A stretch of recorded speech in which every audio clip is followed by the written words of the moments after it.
Making headlines for this week of January the 9th. Here we go again. Recent events in France point to another false flag diversion. Market rumbling. First week of business in the new year hints at the times to come. Sanskrit disclosure. Ancient Indian texts indicate ships for planetary travel existed long ago. And corporate open sourcing. Japanese automaker joins Tesla in combining planetary concern with corporate business model. With news around, upon, within, and beyond our planet, the program making disclosure official. This is Cosmic Vision News. Here is Jeffrey West. Greetings and blessings to all. As of airtime on January 9th, many media are reporting that 12 people have been allegedly killed in what has been called France's deadliest terror attack in at least 2 decades. The target was a satirical newspaper called Charlie Hebdo, which in English translates to Weekly Charlie. The target appears to be an easily identifiable scapegoat, as the publication has been noted for its cartoons about the Prophet Muhammad.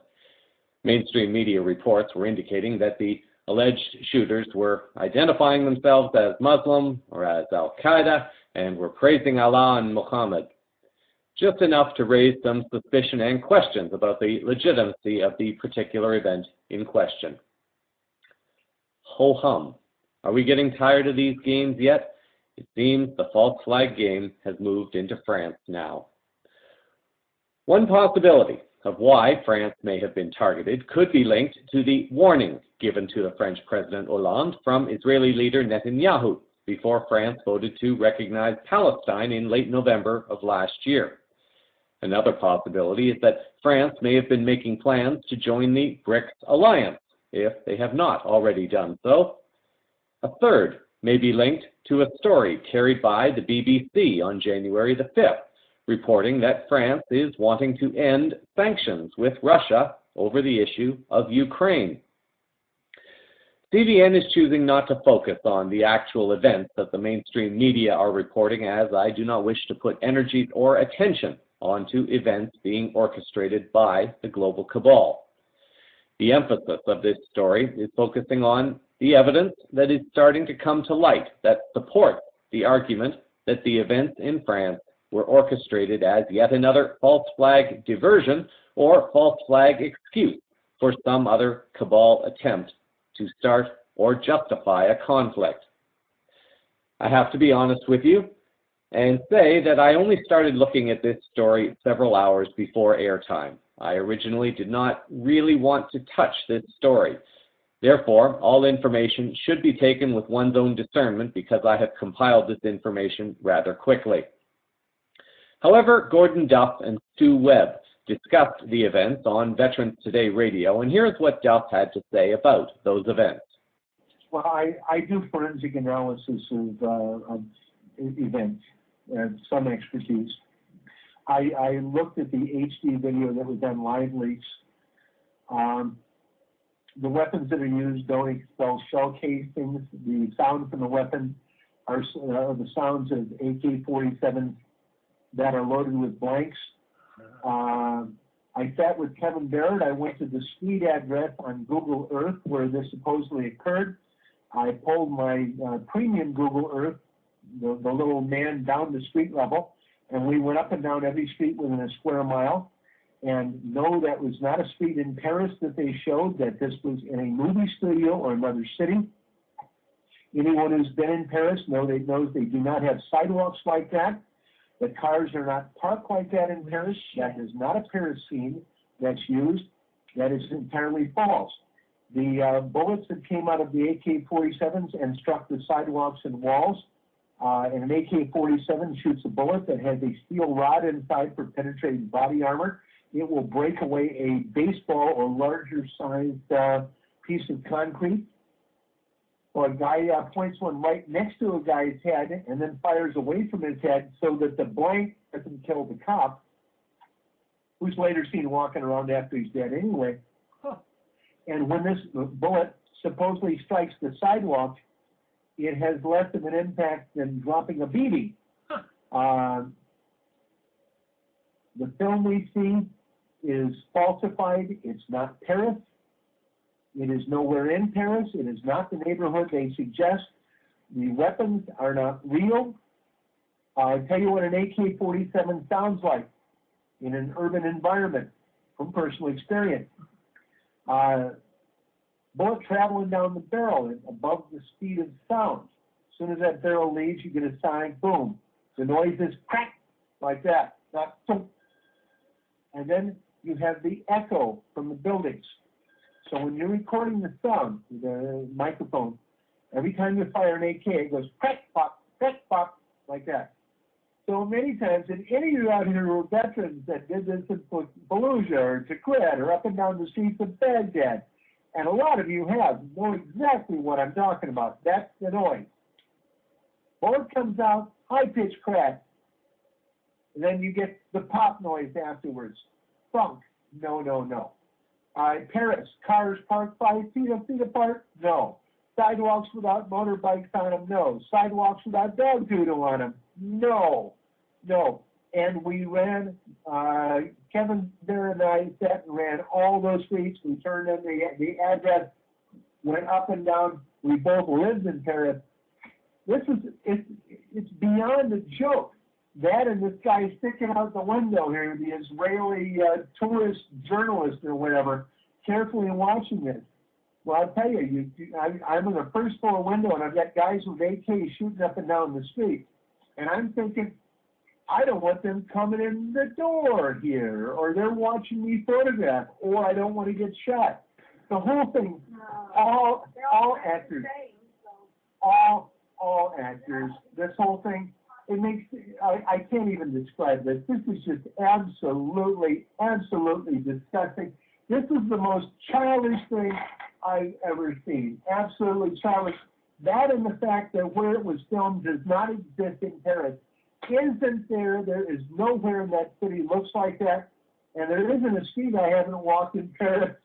A video link has been posted on livelink.com showing the close-up of one of the shooters running by a police officer and shooting at him at point-blank range. There is a puff of smoke as the gun is discharged, but that is about it. One would expect that there would be at least some blood on the scene, as you heard from Duff a few moments ago, from the force of impact, but there doesn't appear to be any.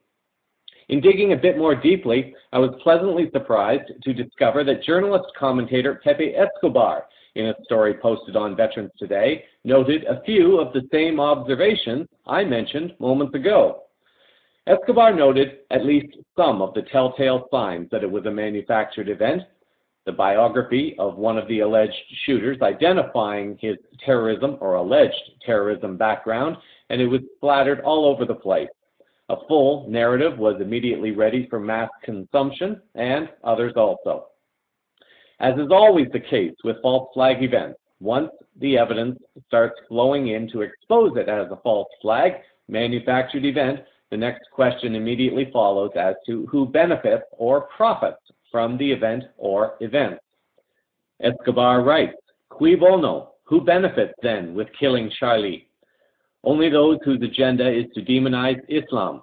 Not even a bunch of brainwashed fanatics would pull off the Charlie carnage to show people who accuse them of being barbarians that they are, in fact, barbarians. French intel at least has concluded that this is no underwear bomber stunt. This is a pro-job, a job that happened to take place just a few days after France recognizes Palestinian statehood, and just a few days after President Hollande demanded the lifting of sanctions against the Russian threat." So who else might benefit? It has been reported that Queen Elizabeth has called President Hollande to offer her condolences. As you are about to hear, however, an argument could be made that the Queen was not offering condolences, but in fact could have been thanking him. A video posted by Scottish online personality Kev Baker of The Kev Baker Show offers some insight as to why the Queen should be thanking Hollande. You'll have to listen closely, as the accent is strong at times. Hey YouTube, how's it going? Kev Baker here, Kev Baker Show. Biggest story on the whole planet right now is what's going on over in Paris. and we've had 12 people shot dead. I've been adding videos all day long. I'm actually currently right now, there's a video rendering on my channel, and I'm pointing out a few inconsistencies that I think definitely need looking at. Now, just in the past 10 minutes or so, we've had Queen Elizabeth, yes, Queen Elizabeth, that's all I'll say just now. She has passed on her condolences to Francois Hollande and the people of France. Now, I want to give a big shout out to one of the listeners of the Kev Baker show here, who just messaged me. Wardy, you are spot on, man, and this is something that was missed on me. Because, you know, it shouldn't be her condolences that she's sending to Francois Hollande just now. She should be sending her thanks. And she should be sending her thanks because, for the past week, the only story on the planet has concerned her son and her pedophilic family. And you can bet your bottom dollar that a massive, spectacular shooting in France where there's gunmen still on the loose shouting about how they work for Al-Qaeda, that's about the one story on the planet right now that could knock off the royal paedophilia. Don't take your eye off the pedos, folks. Terror, it will always come and go with this current corrupt system we live under. That paedophilia that goes on at the pedo palace, it's constant, it's always there. Don't take your finger off the pulse this time. Please, please, please do not take your eyes off the prize. Let's keep up the heat on them right now. The chances of us ever getting anyone in the palace into a crown court, yeah, go figure, a crown court that kind of belongs to their ma, it ain't ever going to happen, okay? But we just have to keep up the exposure. We just must, and we mustn't be distracted by anything else that they throw our way, especially when it's big, spectacular terror events. Just a few points. Why were the streets so empty this morning? Why did the gunmen feel so confident they could drive away? Why does every image we see show us two gunmen, yet the reports of a third one are still out there? And it was the third gunman who conveniently told a very aptly placed witness who was very calm and cool and collected on the camera, one may say even a crisis actor. They just conveniently told them, do you know what, mate, we're attacking this place because of Al-Qaeda in the Yemen and we're avenging the Prophet Muhammad. Seems all very too, I don't know, almost staged to me. Don't take your eyes off the pedo palace, folks. Great shout, Wardy. Later, YouTube. We continue to hold the energies that the truth of this event and so many other events will continue to flow forth at this time for the highest good of all worldwide and for the highest good of our planet. In other geopolitical news, Veterans Today senior editor Gordon Duff, in collaboration with New Eastern Outlook, have begun their expose linking former U.S. Vice President Dick Cheney to the events of 9/11. The article writes that information received this week from the highest levels of U.S. counterterrorism sources have confirmed that the reputed Queen of Al-Qaeda, Dr. Aifa Siddiqui, a CIA torture victim now serving 87 years in an American supermax prison, was a CIA agent when captured and was imprisoned to prevent releasing information that could eventually lead to the arrest and conviction of then Vice President Dick Cheney. Cheney and his henchmen were silencing critics, eliminating loose ends tied to Able Danger and 911, and completing the process of dismantling the last vestiges of representative government in the U.S. and Western Europe. The story today ties the Valerie Plame scandal, a CIA agent exposed as retaliation at Cheney's orders. Our coup was when we learned that Dr. Aifa Siddiqui, termed a veritable female bin Laden, was not only CIA, but an asset for Valerie Plame in an investigation originally aimed at Saddam, but that had turned around and was pointing directly at the White House. Duff goes on to write that Siddiqui worked directly for Valerie Plame, a CIA agent purposefully outed when her husband, Ambassador Joseph Wilson, disproved White House claims of yellow cake uranium smuggling by Iraq. White House Security Chief Scooter Libby Leibowitz was convicted of the Plame leak, although sources now confirm that the outing of Plame was done at the orders of Cheney and was passed on to the media by retired General Paul Vallely, a Fox News employee who has recently been filmed meeting with leaders of the ISIS al-Qaeda terror group in Turkey and reputedly in Syria as well. The lengthy report goes on to highlight more details about the destruction of the Twin Towers, the agenda that the U.S. has embarked upon since 9/11, and also takes into account Israel's involvement. At this time, it's too close to airtime to continue the story, but details will likely be covered in a future newscast. The link, however, will be in the show summary for those wishing to view it. Palestine will join the International Criminal Court on April the 1st, announced UN Secretary General Ban Ki-moon on Tuesday. The Palestinians will be able to sue Israel for war crimes, a move the Israeli administration has consistently opposed for decades. This, according to a report appearing on an article on RT for January the 8th. The article goes on to write that the UN treaty website says that due to the court's procedures, the statute will enter into force for the state of Palestine on April 1st, 2015.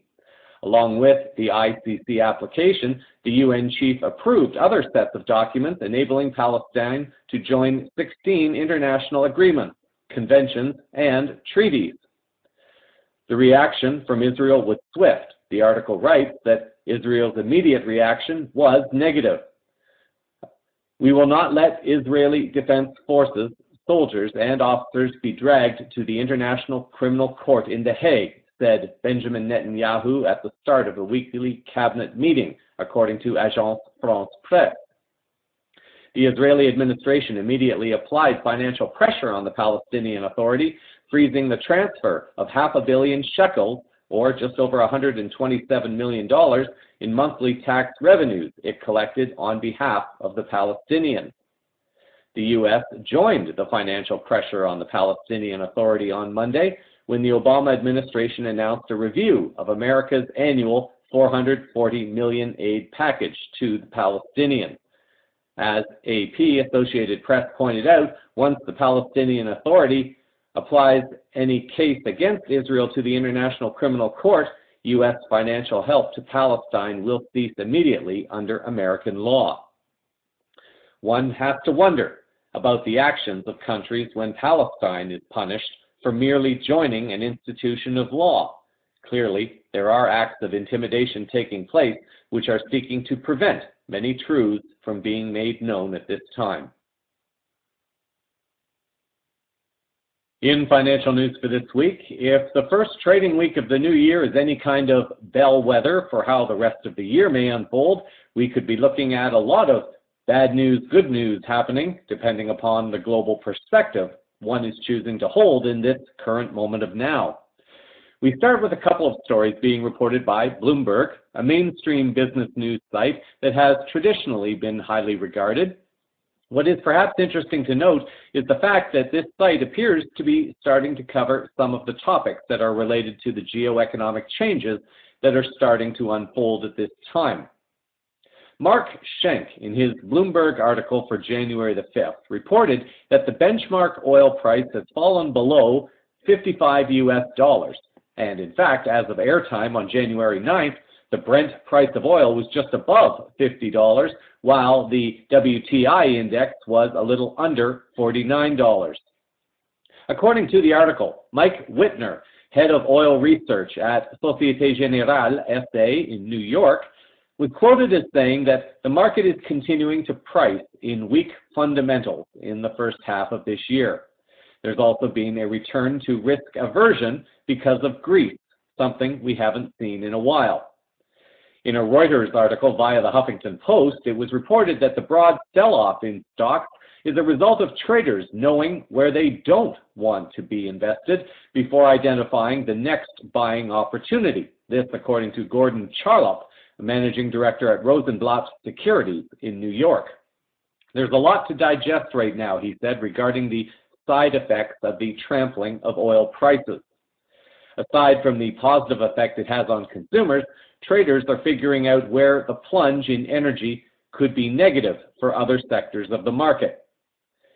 An RT article, meanwhile, reported on January the 5th that the slumping oil prices come amid slackened global demand while supplies still remain high.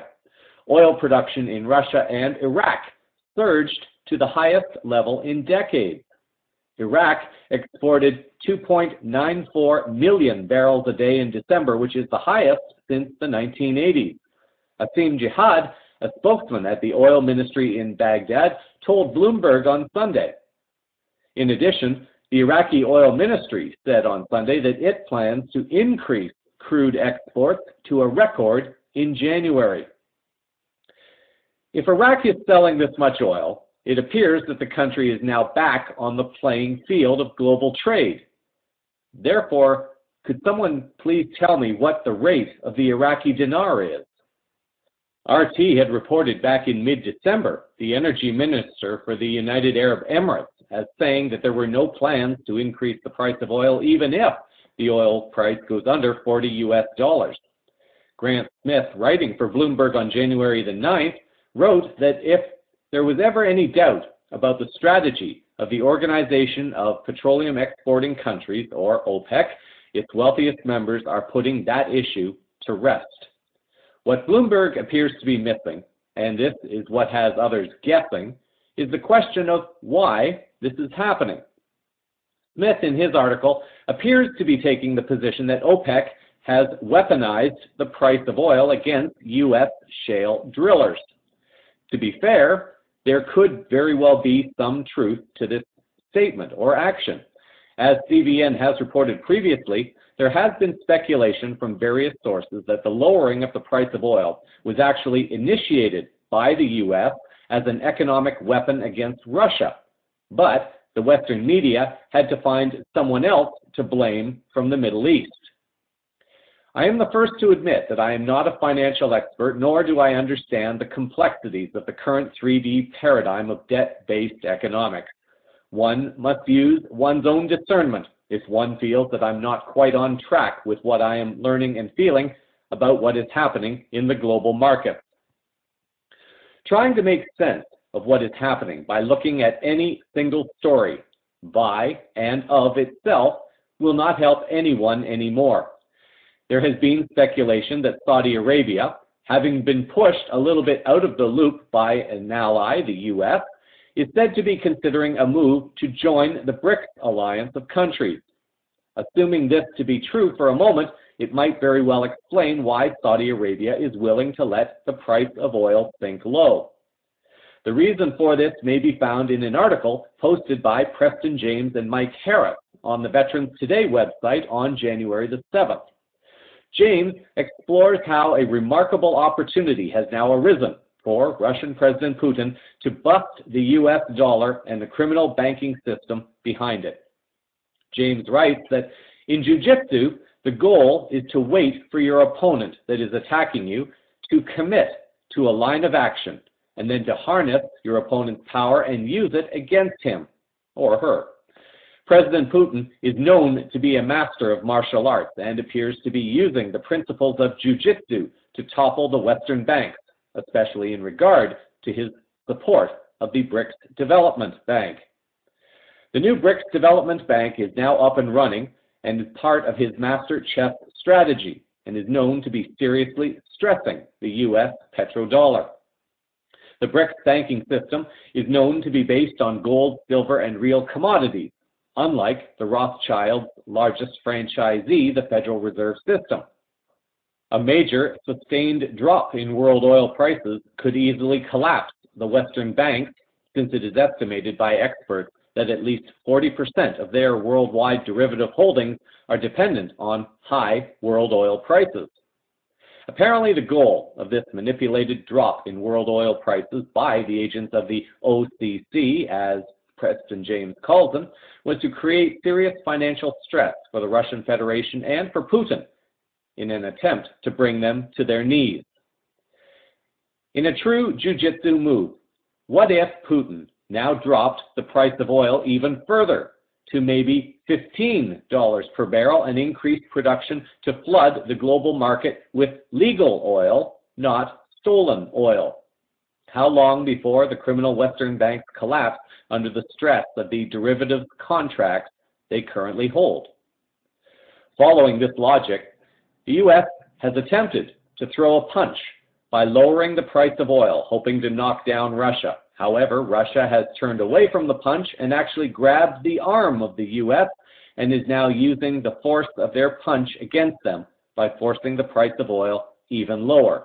Or at least this is a strategy that could be done if it is not already being done. Saudi Arabia may be participating in this strategy as a condition, or perhaps even as an offer, for joining the BRICS alliance. Oil wasn't the only thing going down during the past week. One of the primary concerns affecting the price of the euro at this time is the possibility of a Greek exit from the European Union following that country's upcoming election, should the Syriza party win. With more on what is happening in Greece, here's a report from Bloomberg News. This month sees a snap general election in Greece, and the markets already seem to have cast their vote, sending the euro to a fresh low. The euro weakens to its weakest level since March 2006 in Asian trading. That followed a report in the Der Spiegel magazine that German Chancellor Angela Merkel is ready to accept a Greek exit from the eurozone. And to add to the mix, eurozone inflation data is due on Wednesday. That may tip the European Central Bank in favour of large-scale sovereign bond purchases. ECB President Mario Draghi said last week that the risk of deflation in the eurozone could not be, quote, entirely excluded. Within that statement, of course, and other events, the Greek election now has less than 3 weeks to run, and Europe is facing a turbulent start to the new year. So political parties in Greece have begun campaigning. Our reporter Elias Gotkin has just got back from Athens, where he was covering the presidential election. He joins us now. Elias, good morning. Is Samaras exaggerating the risk of an exit? Morning, Mark, and Happy New Year. Look, it's probably never a bad political strategy to put the fear of God into voters who are considering plumping for the opposition, in this case, the anti-austerity Syriza party. Syriza, it wants to renegotiate Greece's debts with Europe. Its leader, Alexis Tsipras, saying it wants to write down the nominal value of many of those debts in a similar way that German debts were written down in 1953. It also wants to boost employment.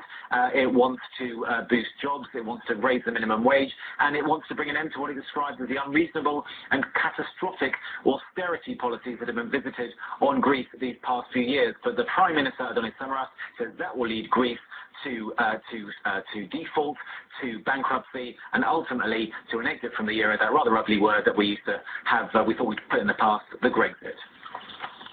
So poll after poll putting Syriza in the lead, but a name we haven't heard from a while, a former Prime Minister Papandreou, could shake things up. Yeah, really interesting wild card just been thrown into the mix there with George Papandreou announcing that he is forming his own political party. Now, no opinion polls have been taken since he made that announcement, but when there were rumblings that he might do something like this, more than 6% of voters who were asked said that they would consider voting for a new party headed by George Papandreou. That name still has a lot of cachet. He, of course, a former prime minister. His father founded the Pan-Hellenic Socialist Movement, one of the dominant parties of Greek politics over the past 4 decades. It's now dwindling in the polls, and George Papandreou, in theory, if he were to eat into the lead that Syriza has in the polls, which is only about 3% over the incumbent government led by New Democracy, then you could, in theory, see New Democracy getting into bed with a George Papandreou party, keeping Syriza out and keeping Greece on the same path and keeping to its deals with Europe. Elias, thanks a lot. We'll speak to you later. Elias Gotkin there. The year has started off with an unusually large amount of activity taking place across multiple sectors, and the indications seem to point to things only moving forward in the dismantling of a system of lies perpetrated through corrupted governance, banking, legal, and media entities. The coming weeks will reveal how successful the people of Greece will be in making their voices heard without the interference of cabal interests in stealing or rigging the election. One solution to many of the problems currently facing European countries has been offered by none other than Russia. A story submitted by Tyler Durden to the Zero Hedge website on January the 5th offers that slowly but surely Europe is figuring out that as a result of the Western economic and financial blockade of Russia, it is Europe itself that is suffering the most. And while Germany was the first to acknowledge this late in 2014 when its economy swooned and is now on the verge of a recession, now others are catching on. Case in point, the former head of the European Commission and Italy's former Prime Minister, Romano Prodi, who told Messaggero newspaper that the weaker Russian economy is extremely unprofitable for Italy. Although the article explains how banks could continue to just print money each time there is trouble, this only creates a bigger bubble that is going to hurt more the bigger it gets. The biggest harm for Europe will come as a result of the lack of trading. Thus, according to the article, Russia has presented a startling proposal to overcome the tensions with the EU. The EU should renounce the free trade agreement with the United States in their TTIP agreement and enter into a partnership with the newly established Eurasian Economic Union instead. A free trade zone with the neighbors would make more sense than a deal with the U.S. Russian Ambassador Vladimir Chizov was quoted as telling the EU Observer that our idea is to start official contacts between the EU and the EAEU as soon as possible. German Chancellor Angela Merkel talked about this not long ago. The EU sanctions on Russia are not a hindrance. I think that common sense advises us to explore the possibility of establishing a common economic space in the Eurasian region, including the focus countries of the Eastern Partnership, Armenia, Azerbaijan, Belarus, Georgia, Moldova, and Ukraine. Taking a shot at the U.S. health and agricultural industries, Chizov asks the EU, do you believe it is wise to spend so much political energy on a free trade zone with the USA while you have more natural partners at your side, closer to home? We don't even chlorinate our chickens. Currently, the Eurasian Economic Union includes Armenia, Belarus, Kazakhstan, and Russia, with Kyrgyzstan planning to join in May. The agreement is very similar to the EU, allowing for a single trading market and free movement of workers. A lot of activity to start off 2015. We have slumping oil, a sinking EU currency, and a very strong US dollar. One might think that this means everything is great for the US, but this is not necessarily the case. Again, depending upon which perspective one chooses to have about these events.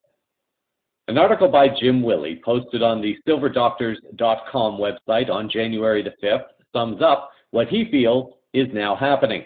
He writes that as 2014 leaves off and 2015 begins anew, the main theme seems to be the end of the American empire, the demise of the petrodollar, the blunt of U.S. military overreach, and the global urgency of putting the king dollar into a cement casing coffin.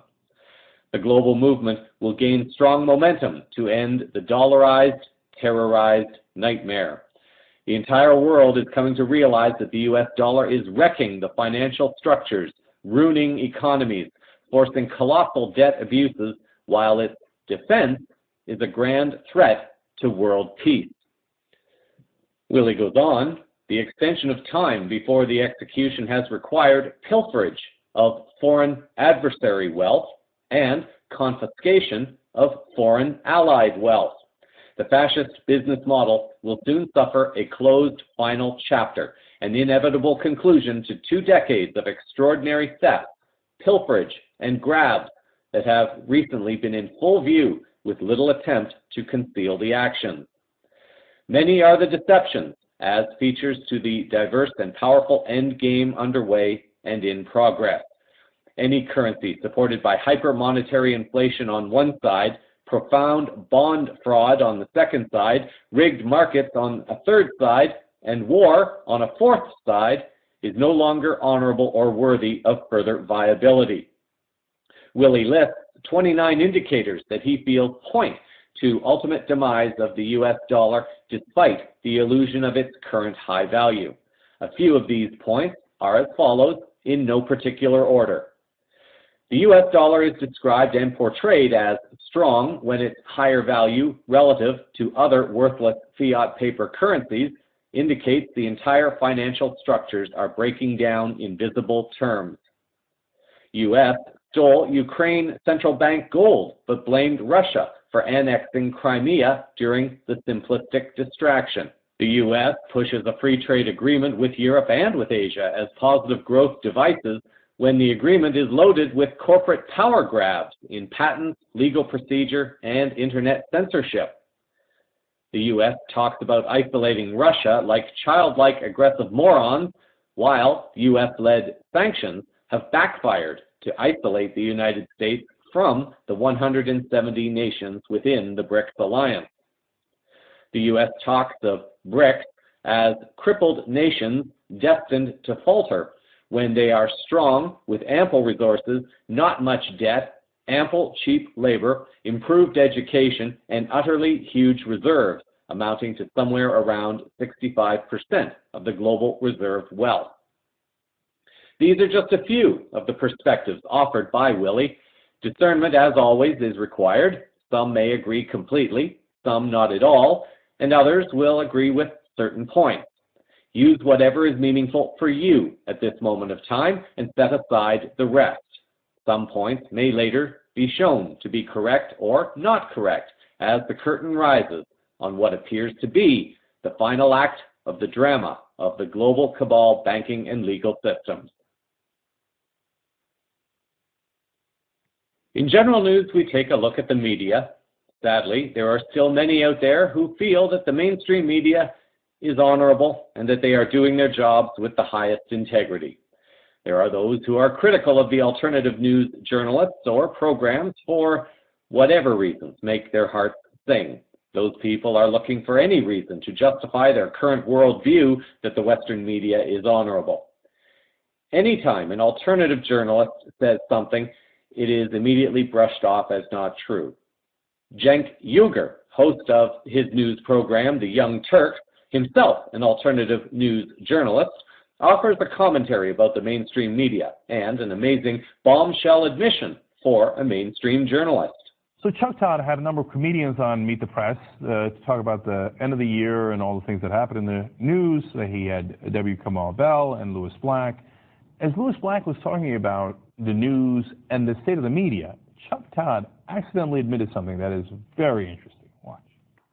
I really do think part of the problem is that the cynicism is caused by the fact that more in the course of my lifetime and having lived in Washington, that Washington is increasingly in a bubble, much the same way that a lot of people who live in Hollywood are in a bubble. When I started going on the road 25 years ago and I was told, well, you're too angry, you're not going to get it, what I was discovering was they were angrier than I was. And there's a sense of disenfranchisement now that I think is seen in the number of people who went and voted that I have just never experienced in my lifetime.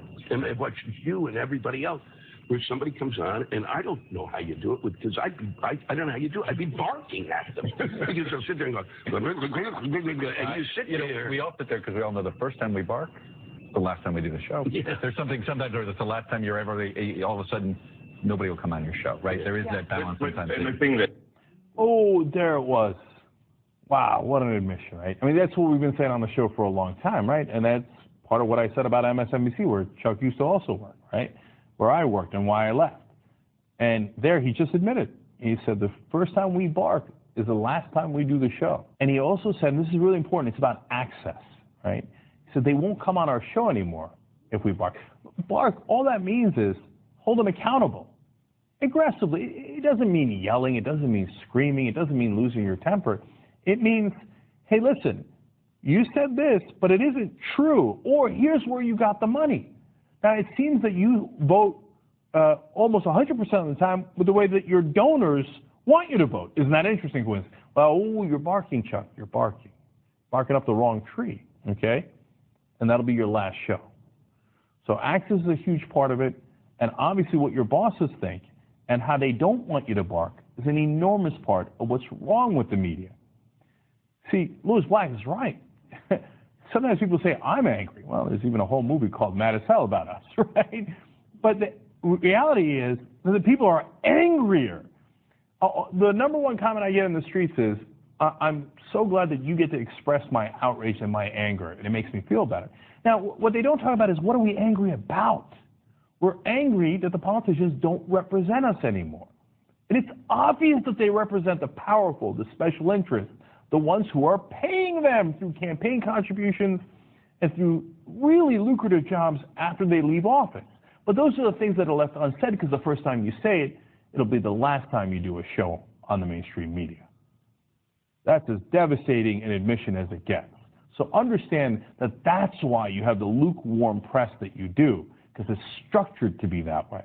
That's why you need independent media, because we're the ones allowed to bark. We're the ones allowed to say the truth. I don't give a damn about losing access to politicians. Politicians aren't your buddies, and they're not the honorable gentlemen from Nebraska or Connecticut. They're the ones who've been bought. And yes, you should also talk about the people who bought them. Corporations, powerful interests, and sometimes the rich. Now, all of those things cannot be said in mainstream television news, which then, of course, leads to the question of, why would anybody watch that? Isn't it obvious at this point that they are actively concealing the truth from you? Because if they told you the truth, it'd be the last show they ever did. Of course, one will only hear what one wants to hear. And I have been as guilty of this on numerous occasions as have all humans. It has been a part of our collective human nature, a nature that has been drilled into us through a doctored way of living that keeps us enslaved to systems of fear, debt, and separation.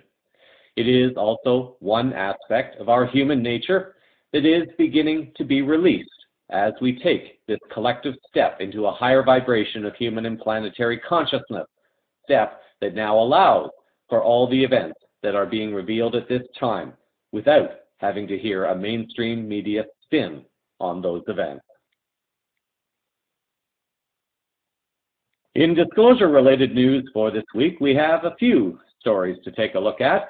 We start first with an RT article from January the 5th, reporting on developments coming out of the recent Indian Science Congress. According to the article, one of the more controversial lectures presented by Captain Anand Bodha, a retired principal of a pilot training facility, was dedicated to ancient airplane technology. There is a reference to ancient aviation in the Rig Veda, Bodha said. The basic structure was of 60 by 60 feet, and in some cases over 200 feet. They were jumbo planes, Bodha said. The ancient planes had 40 small engines. Today's aviation does not know even of a flexible exhaust system. The ancient aircraft could not only move in any direction, but travel between planets, Captain Bodha claimed. The article also notes at least one negative response to the presentation. NASA scientist Ram Prasad Gandhiraman started an online petition demanding that the Indian Science Congress cancel Bodha's lecture because it mixed mythology and science. If we scientists remain passive, we are betraying not only the science but also our children, said the petition, which was signed by over 1,000 people. Overall, in the last couple of weeks, dozens of scientists slammed the idea to give a platform to quote-unquote pseudo-science. However, the organizers of the Congress, which unites over 30,000 Indian scientists, believed they were reviving the vast knowledge of science contained in the Indian holy texts. At last Saturday's ceremony at the beginning of the conference, Prime Minister Narendra Modi urged the nation's scientists to explore the mysteries of science. From this, it may appear that India has begun allowing a soft disclosure of our galactic families to happen, and that they are stepping away from the mainstream Western denial of this information. Continuing along the vein of science and discoveries, one who has been following the various announcements coming from space agencies about these quote-unquote sudden discoveries of new planets possibly habitable for human life must certainly be curious as to why there seems to be so many of these discoveries over the last 12 to 14 months. An article appearing on the London Independent website by Lizzie Dearden on January the 6th has reported that 8 new planets have been discovered that could hold alien life in the Goldilocks zone of orbit at just the right temperature for water. 2 of the small planets are the most Earth-like found so far, according to scientists at the Harvard-Smithsonian Center for Astrophysics. The lead author of the report, Guillermo Torres, announced the findings at a meeting of the American Astronomical Society on Tuesday. The research is also published in the Astrophysical Journal. In a separate article, also being reported at this time, is the continued unusual activity involving our sun. Mark Prigg of the London Daily Mail wrote on January the 2nd that the sun has started 2015 with a mysterious event. A huge hole has appeared. Coronal holes are regions of the corona where the magnetic field reaches out into space rather than looping back down onto the surface. Particles moving along those magnetic fields can leave the sun rather than being trapped near the surface. In the parts of the corona where the particles leave the sun, the glow is much dimmer and the coronal hole looks dark. Now, coronal holes are not exactly new, as Prigg revealed, that NASA astronauts as far back as 1973 have been taking pictures of coronal holes. What is becoming more noticeable at this time, however, are the greater number of reports that are being made available to the public concerning activity within our solar system and involving our sun. An RT article on the subject also added that what modern science knows is that coronal holes are places where the particles leave the sun's surface at huge speeds of up to 500 miles per hour or 800 kilometers per hour. What's still unclear is why this is happening. The sun's glowing comes from the trapped particles. The coronal holes contain little solar material, have lower temperatures, and therefore appear much darker. Given some of the other reports that are now slowly coming to the mainstream attention about changes on nearby planets, the possibility of life on Mars, also on the moon, and the scientific energetic nature of changes allegedly taking place, the escaping energy from the coronal hole could, arguably, be considered by some to be energy that is seeding some of the changes we are now beginning to see, and the Western media is being forced to slowly start releasing this information to help prepare people for coming revelations.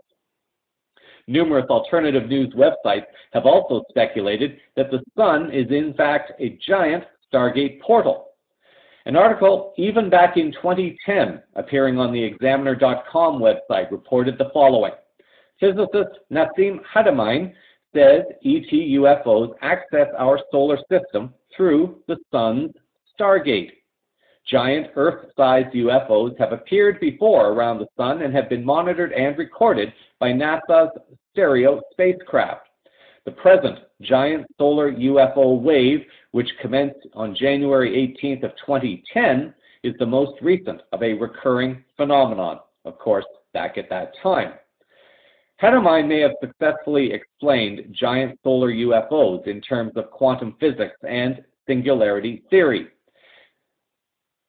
According to Mr. Haramein, every sun contains a black hole singularity.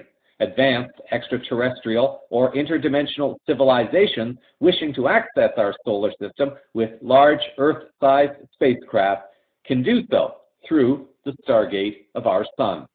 A link to a 9-minute video clip of Haramein discussing the singularity concept will appear in the show summary. One individual speaking out with his ideas of the existence of life beyond Earth and on nearby planets is author Richard C. Hoagland. According to the Wikipedia page for Hoagland, he is a proponent of various conspiracy theories about NASA, lost alien civilizations on the moon, on Mars, and other related topics. It is noted also that he proposes theories about advanced ancient civilizations colonizing the solar system, accusations of corruption of NASA and the U.S. government. Regular listeners to CVN will more than understand that this term, once known as conspiracy theory, is more often than not these days being revealed to be more factual than theoretical. In a recent presentation, Hoagland offered some information that he feels is being quietly disseminated to the world regarding the moon. The following is just a very short introduction to his 2-hour presentation. The Chinese have done something astonishing. And what's even more astonishing is they haven't told anybody yet what they've done.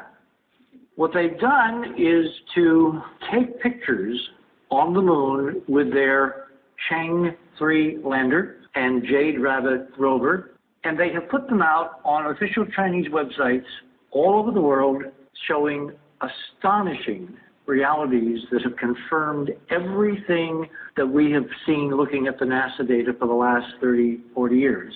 And they haven't said a word. They haven't held a press conference. They haven't announced that they found something stunning or confirmed something stunning. They have simply put it out there almost as if this is a social media experiment designed to see who understands what they're seeing. Now, I'm going to save the political interpretations and analysis and some of the thoughts we've had, toward the end. Because what I want to do is I want to get to the good stuff, which is to show you what they have photographed and telemetered back to Earth from these 2 little robots that they landed for the first time in a place called Mare Imbrium. So this is the Chinese unmanned lunar lander called Chang 3. Chang is the Chinese goddess of the moon, and it was automatically landed by computer control for the first time by the Chinese on December 14th, 2013. I've been working almost around the clock for a long time to try to figure out what were they up to. What were the Chinese trying to do by putting out extraordinary data and not calling attention to it? I mean, that's very non-dogmatic and non-propagandistic and non-everything that we have come to expect from, the Chinese communists, which intimated to me that what we're dealing with is a power structure inside the Chinese government, which is not what you and I would recognize as modern Chinese political philosophy. This seems to have much more to do with a slow drip of information to get people sensitized to when the announcement is made. The social media in the 21st century of electronics, the internet, the web, Twitter, all of these tools for getting information out to people uncensored have come into play in terms of what the Chinese have done. What's interesting is that the Chinese apparently are dipping deeply into their own mythology to craft this mission, both in terms of the names of the protagonists and in terms of some of the things that are going to be made possible by what the Chinese have now gone to the moon and confirmed. The link to the 2-hour presentation will appear in the show's summary. Other presentations can also be viewed on this and similar topics from the YouTube page for this presentation for those interested in this particular topic.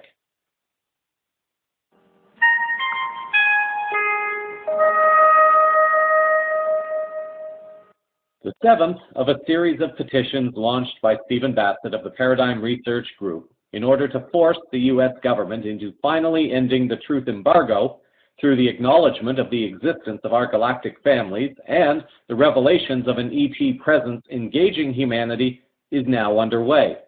The petition formally launched on January 7th, meaning that there is a total of 30 days for the petition to reach the necessary threshold of 100,000 signatures in order to get an official response from the U.S. government. The campaign does not appear to have started with a huge rush of people to sign. As of airtime on January the 9th, the number of signatures was sitting around 5,000.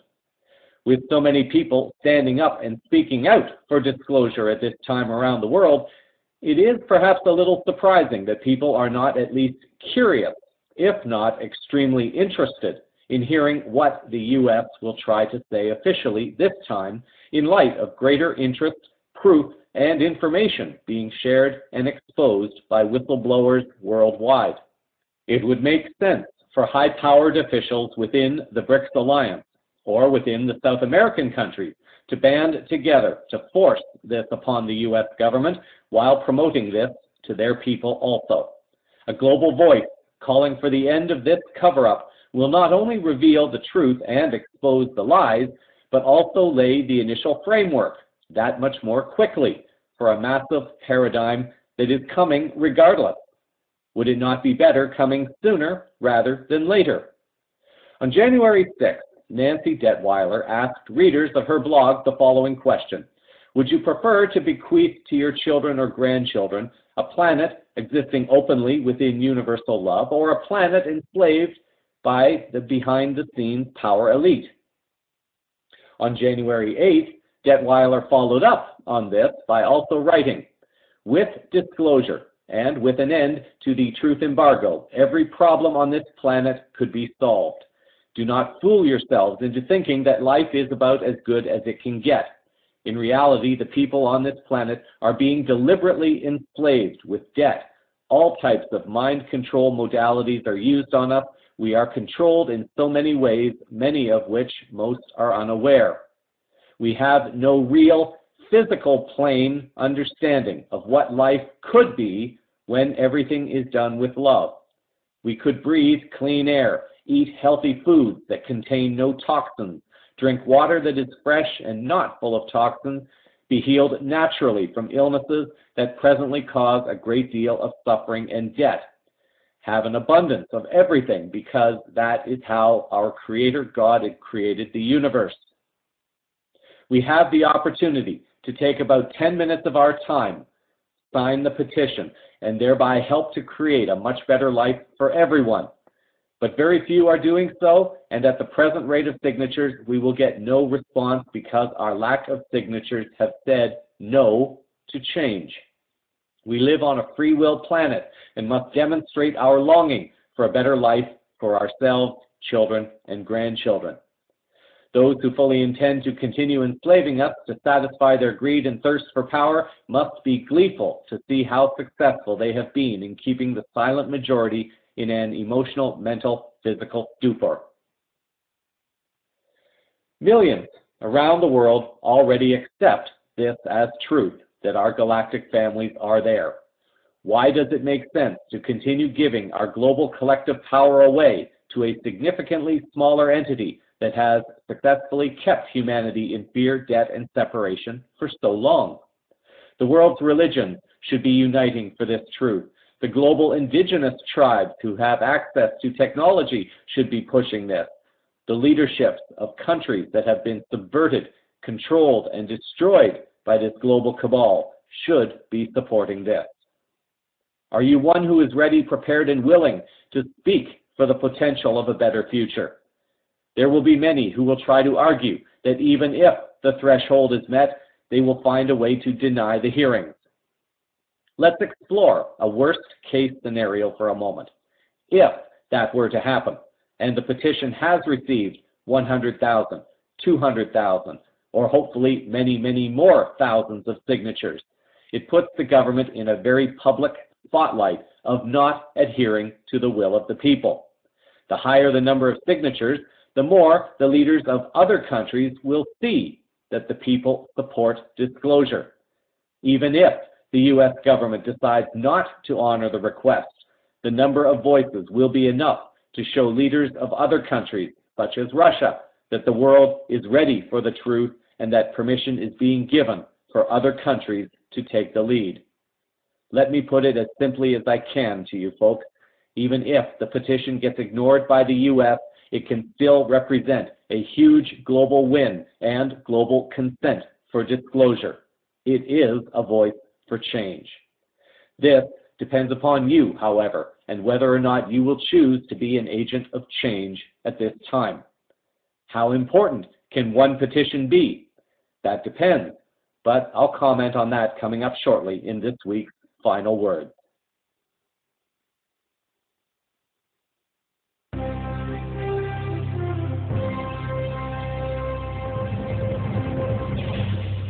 In tech news for this week, CVN reported in June of last year how Elon Musk, the founder and owner of Tesla Motors, made the unusual corporate decision to make the company's patents available to the world on an open source release. At the time of the release of their patents, Musk had stated the following on the company website.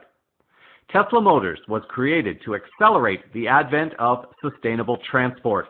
If we clear a path to the creation of compelling electric vehicles, but then lay intellectual property landmines behind us to inhibit others, we are acting in a manner contrary to that goal.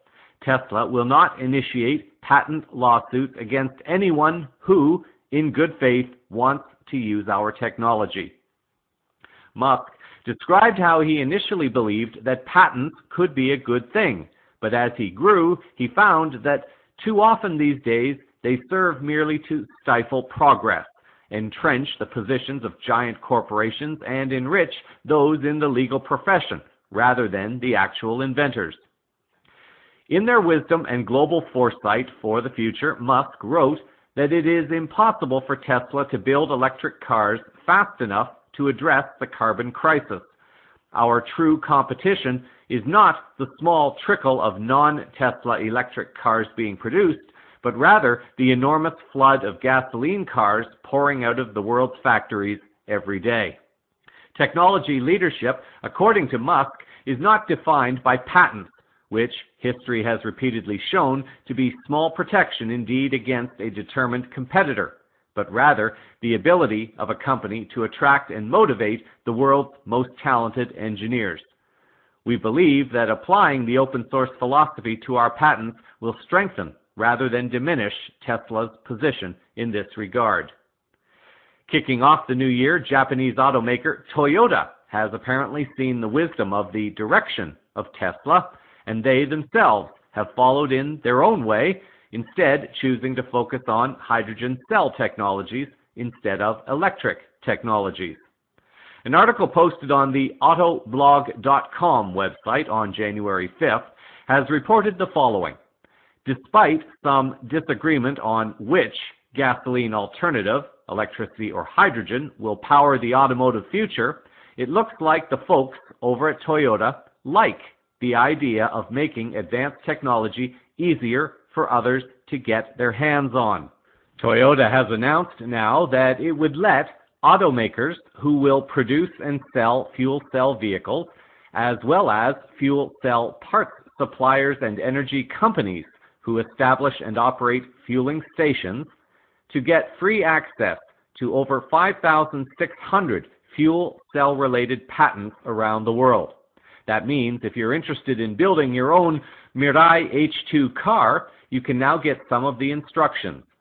There is a catch, though, in that Toyota's H2 vehicle patents will only be free through the initial market introduction period, anticipated to last until about 2020.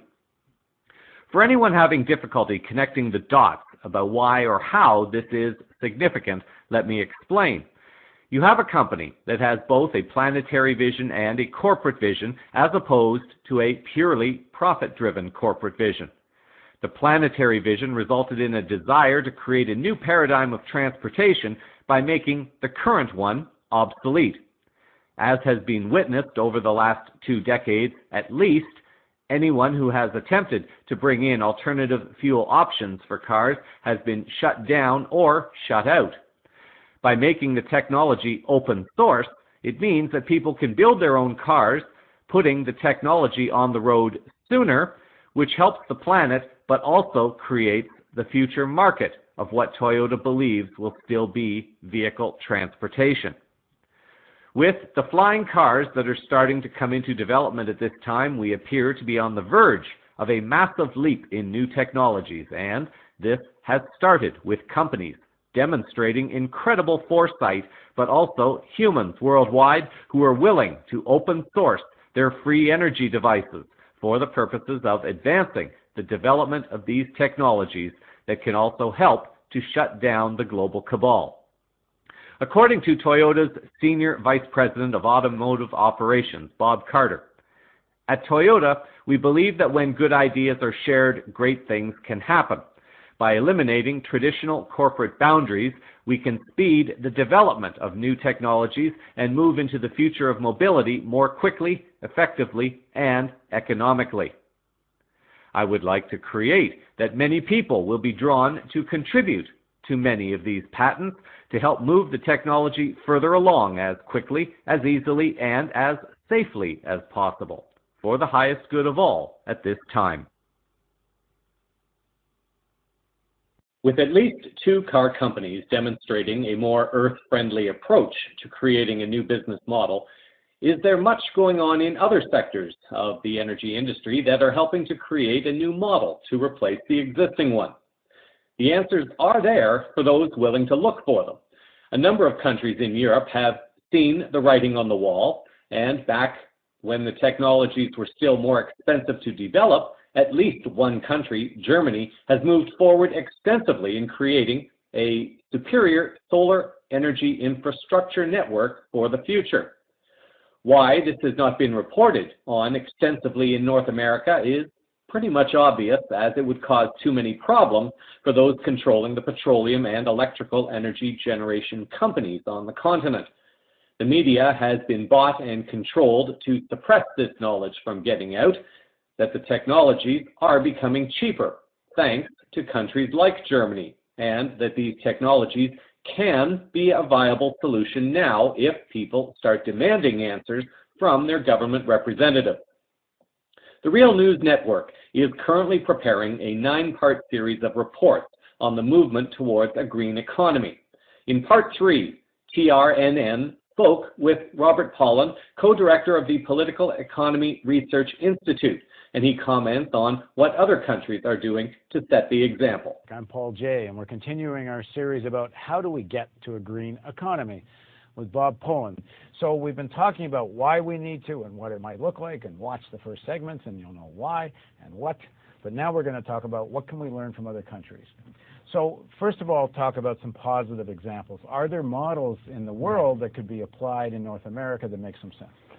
There's a lot of positive evidence from other countries. So we could start with Germany. So Germany is a country that is roughly at the U.S. living standard. So they're not sacrificing anything. On the whole, probably a little, in many ways, higher. Well, yeah, roughly at the same. In terms of what we talked about in the last segment on energy efficiency, they're running their economy twice as efficiently as the United States. So this notion that, you know, it's really hard for us to achieve efficiency gains is completely contradicted by the fact that Germany is running their economy today at twice the efficiency level of the United States. Have they sacrificed anything in terms of productivity? No. I mean, they're running an economy at per capita GDP the same as us. It's a higher level of average productivity growth that is much more successful. So how'd they get there? Well, they're committed around issues of starting again with energy efficiency. You can operate the U.S. economy tomorrow at the German level of efficiency if we made the investments. Their buildings are way more efficient. Their cars are way more efficient. They use a lot more public transportation. And their machinery is more efficient because they think about it. Now, not only that, because, you know, one of the arguments is, well, how could we ever get to the German level? Well, not only are they twice as efficient now, but their plan for 20 years is they are going to they're going to double their level of efficiency over the next 20 years. So what's the big difference? Why was Germany able to do it and not here? 2 big things. One, they've had a Green Party for 40 years. And I don't necessarily agree with everything the Green Party's done, but they have been successful. I mean, when they first got elected in the 1970s, they were a bunch of crazy hippies. That's how they were perceived. But they were in the Bundestag. They were part of the political process, and they won. And I don't know the vote they get. It ranges 10, 15%, but they have power, and that has forced the mainstream parties. No matter which mainstream party is in power, they do not openly defy the Green Party. And number 2, they don't have any oil. No big oil company. So you don't have that resistance from the fossil fuel industry that you do in the United States. I would say those are the 2 big factors. They don't have the Koch brothers and all the others like the Koch brothers actively fighting any kind of legislation. That's right.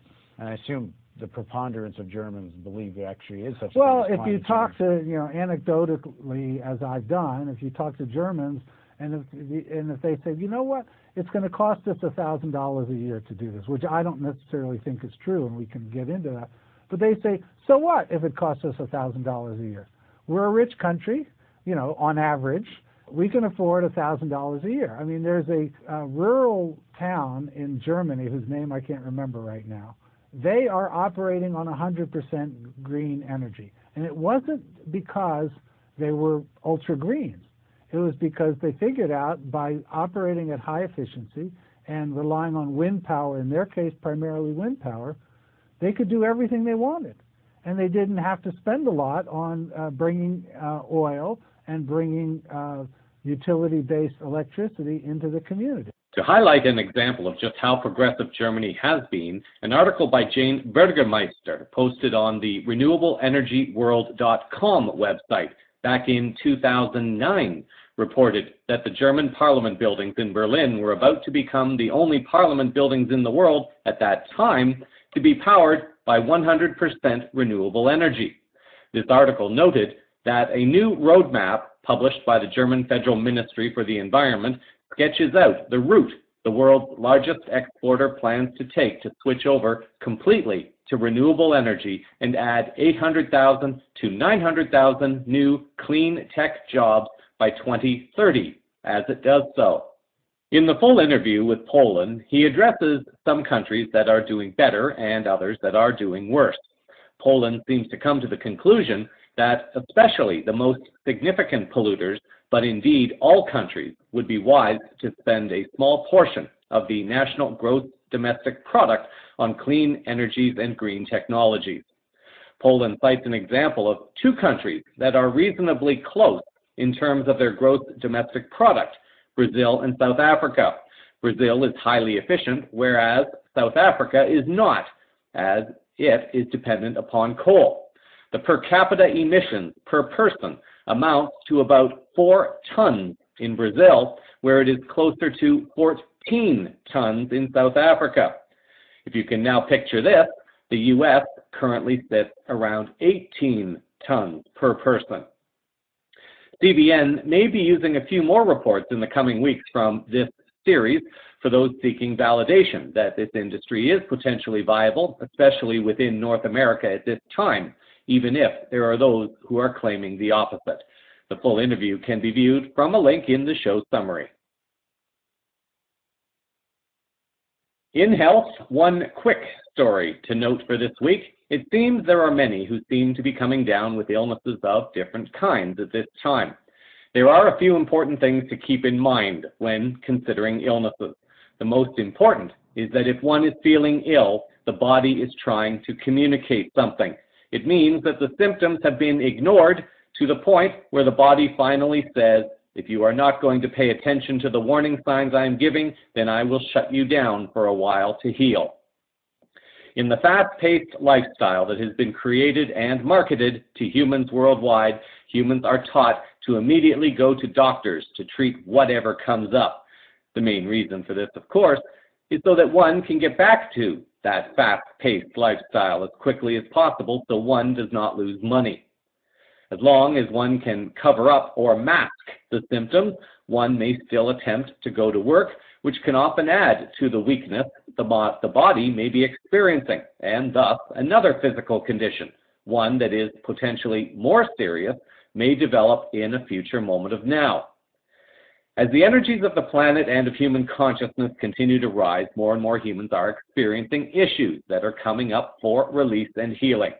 Those who choose to deal with the issues holistically may begin to find their personal vibration and ultimately their physical health beginning to improve. Those choosing the more three-dimensional, big medicine, big pharma solutions for anything that is less than a dire physical emergency may be manifesting a soul-level desire to create another greater awakening or a reason to perhaps leave the earthly plane to continue one's service elsewhere. Many holistic solutions are available for those willing to search them out. One such possibility appears on the Organic Earth website, According to this article, there is a quote-unquote master tonic recipe that will kill infections within the body. According to the article, this alleged master tonic is naturally antiviral, antibacterial, antifungal, and antiparasitic. I've often seen it referred to as a modern-day plague tonic that can cure the most chronic conditions, stubborn diseases, and antibiotic-resistant infections. The reason the master tonic is so powerful is because all of the ingredients are fresh and are designed to stimulate blood circulation to help introduce the detoxifying ingredients into your bloodstream. The article goes on to list the ingredients for this tonic: garlic, onions, horseradish, ginger, hot peppers, and organic, raw, unfiltered apple cider vinegar. The recipe involves preparing all the dry ingredients, mixing them together, and putting the mixture into the apple cider vinegar and letting it sit for about 2 weeks. The article offers a warning, however. The master tonic isn't for the faint of heart. It's spicy and it's potent. You'll probably feel a sense of shock when it hits your mouth, but the health benefits are worth it. Whether or not a healing modality works depends upon several factors. One is whether or not one believes that it will work. Psychology studies have linked success of medications, for example, to the placebo effect. Another is one's soul-level agreement and whether or not a particular lesson has been learned as a result of the condition being experienced, or a particular experience has been fully played out in one's life path for personal growth. Use your own personal discernment as to whether or not a solution of this nature resonates with you in this moment. The recipe appears in the article, and the link will be in the show summary. And in this week's final words, the seventh in a series of disclosure-related petitions brought forth by Stephen Bassett of the Paradigm Research Group has now been posted on the White House petitions page. The U.S. government has been increasing the threshold of signatures required as time has gone on. This is likely due to one of two reasons. The first is that many petitions were not deemed to be serious enough in nature to be worthy of a response, and the government may not have expected so many people to participate in the initiative. The second reason is that as the government saw more and more were beginning to engage the serious issues, that the government was going to be forced to address some very important questions that they may not have been expecting to address, at least not right away. One of these issues is the issue of the disclosure of the existence of our galactic families and the cover-up that has been taking place for at least decades, if not much longer. The first petition reached the threshold of required signatures, and a representative from the White House chose, rather intentionally or under force, to reply by saying that there is no known life beyond Earth and that ETs have not been interacting with humanity. The wiser people have known better than to accept this response, for there are hundreds, if not thousands now, who are beginning to share information and experiences that are contrary to that official response. The response, however, is now part of public record, and this was the intention, the original intention of Mr. Bassett when starting his project to end the truth embargo. The threshold kept going up because, perhaps, they were trying to cut down on the number of petitions that they had to reply to, but also because they were attempting to screen out the petitions that were not really serious or the ones that the government were trying to avoid. 6 other petitions were filed by Bassett to draw attention to the issue of disclosure. Bassett organized and promoted the citizen hearings on disclosure held in Washington near the end of April in 2013. In the autumn of 2014, a campaign was launched to send DVD copies to the citizen hearings to all members of the U.S. Congress and U.S. Senate. This was followed up by a tweet, email, fax storm designed to draw attention to the U.S. members of government to these hearings and to watch the videos. Over the years that CVN has been on the air, and even in the years before this, while offering lectures on global peace and healing, I have stressed the importance of getting to the root source of all the problems. The global cabal has done a fantastic job in creating so many fires around the world for people to get passionate about, and thus send their money and their energies to promote this, that, or the other thing. People get passionate about saving the dolphins, the whales, the rainforests, stopping chemtrails, ending fluoridation in water, fighting Monsanto, or protesting police brutality or austerity cuts. The list is literally endless, and this has been by design. The global cabal has thrived historically on debt, on fear, and on the separation that exists among humans. Please understand that I am not saying that it is wrong to support worthwhile causes. If people are feeling called to support causes, it is part of the opening of the heart chakra of humanity on the individual level to learn compassion and to reach out in support of our brothers and sisters, our planet, or any aspect of life upon this planet. That is not the point.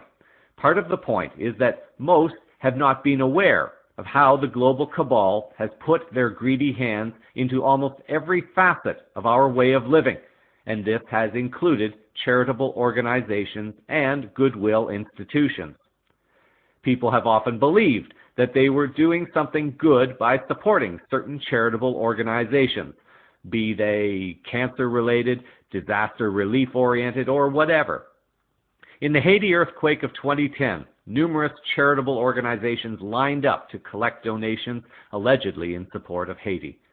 Two of these organizations were set up by former Presidents Clinton and Bush Jr. Millions upon millions of dollars were raised, and yet, years later, many thousands of people were still basically homeless and living in poverty. One has to ask where all this money went. To millions, especially in North America, where the ET cover-up has been the greatest, people will ask, why is disclosure so important? I'd rather support the poor people or some other organization. There is nothing wrong with this until one begins to investigate that one may not be supporting what one thinks is being supported with his or her donations.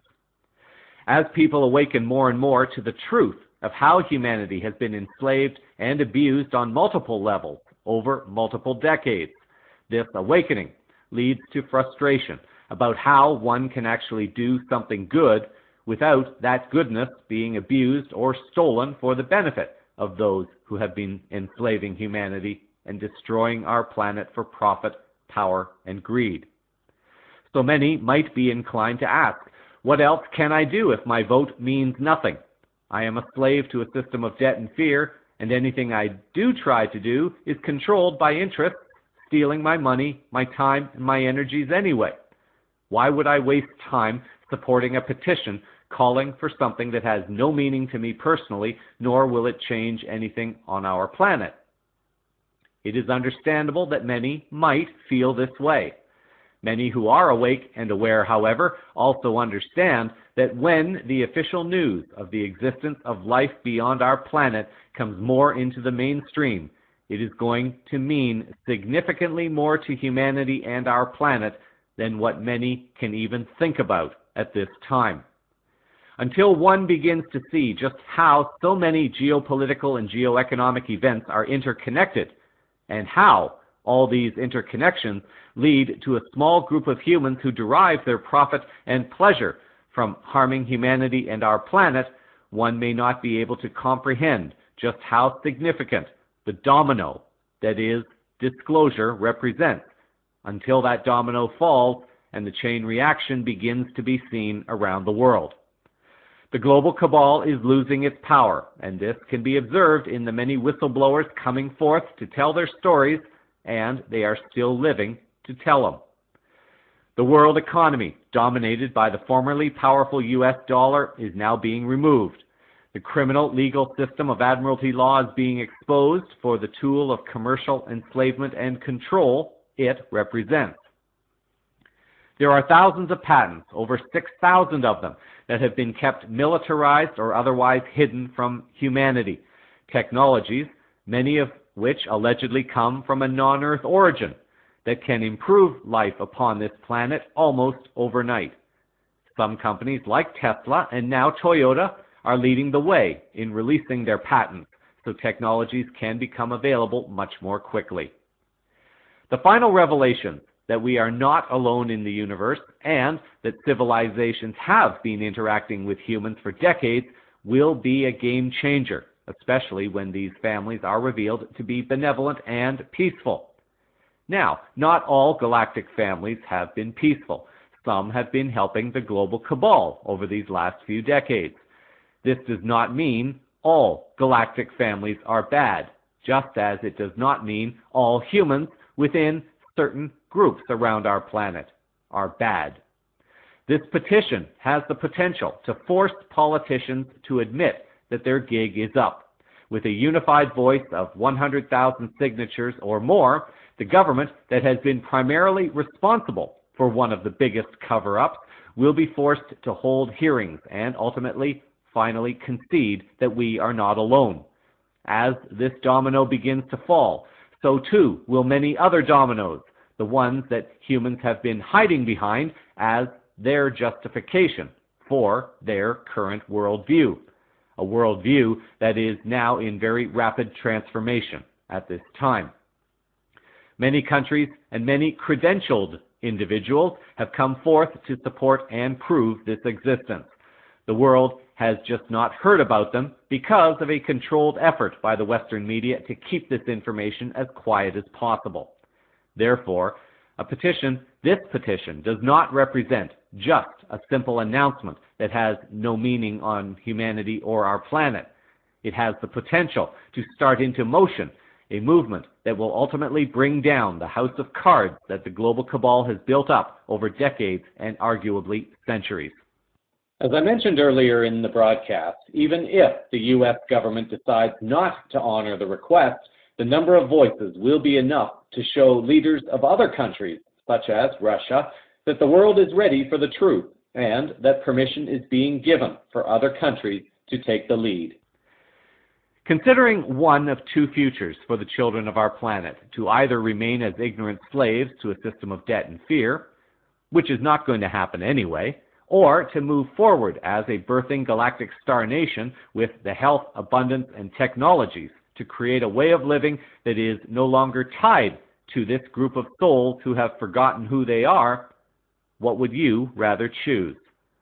The evidence is there for those willing to look for it or to just see it.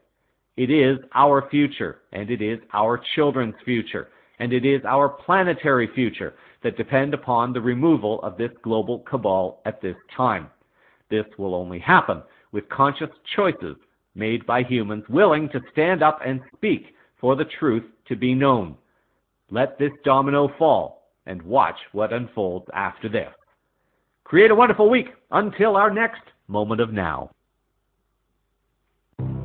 So that is the unfolding consciousness news around the world this week. Cosmic Vision News is a part of the Enlight radio group of programs.